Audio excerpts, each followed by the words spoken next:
Daniel Jones, number 6 pick of the NFL draft, New York Giants. Let's break him down what he does throwing the football. First off, grips the ball like this, 2 and under 4. The ring finger on 2 right there, and then the pinky is underneath the lace on 4. Again, another quarterback we're seeing. This is a very stylish way to grip the football here as of late.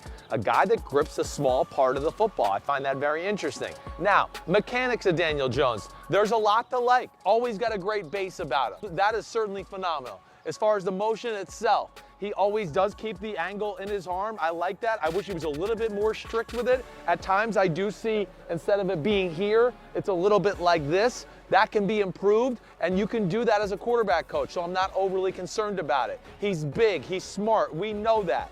But maybe one of the reasons that fans aren't just blown away by Daniel Jones is because they don't see throws and plays where they go, whoa, look at that. Whoa, look at the ball pop out of his hands. And I think this is one area that can improve Daniel Jones and make him a better thrower of the football. He lets his arm act as an independent contractor too much. He does not get his body involved in the throw. As I've talked about a lot, great quarterbacks get into this position. You get here, now you're in a position of power to be able to really rotate out of it, and the arm will act like a catapult, just like you see an Aaron Rodgers or a Tom Brady do all the time. But Daniel Jones never gets to this position. If you break down Daniel Jones, he stays open a lot, and then he stays here, and everything is in good positions, but he never gets his upper body towards the target. Too hard to put the arm in the exact slot every time without using the body to slot it. Instead, he's just hoping his arm slots in the right place all the time. Accuracy was an issue at Duke,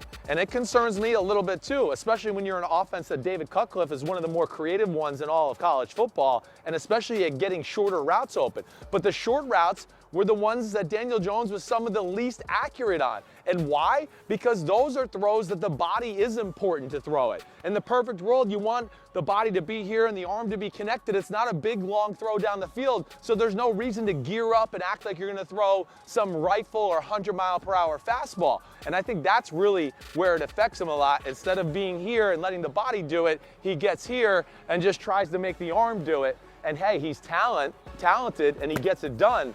But it's the NFL. The room for error is this, and you can't just get it done. You got to be awesome just about every time you drop back to throw the ball. He's playing in the Northeast now, right? He's playing New York Giants football. Come November, December, we know that MetLife Stadium is famous for having some crappy weather.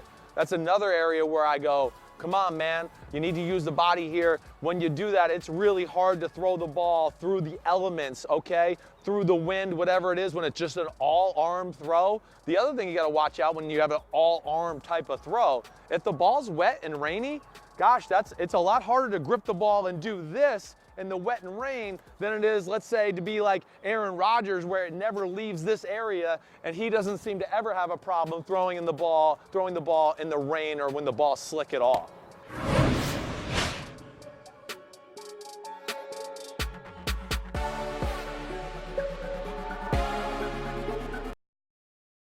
Hi, I'm Mike Tirico, and thanks for watching.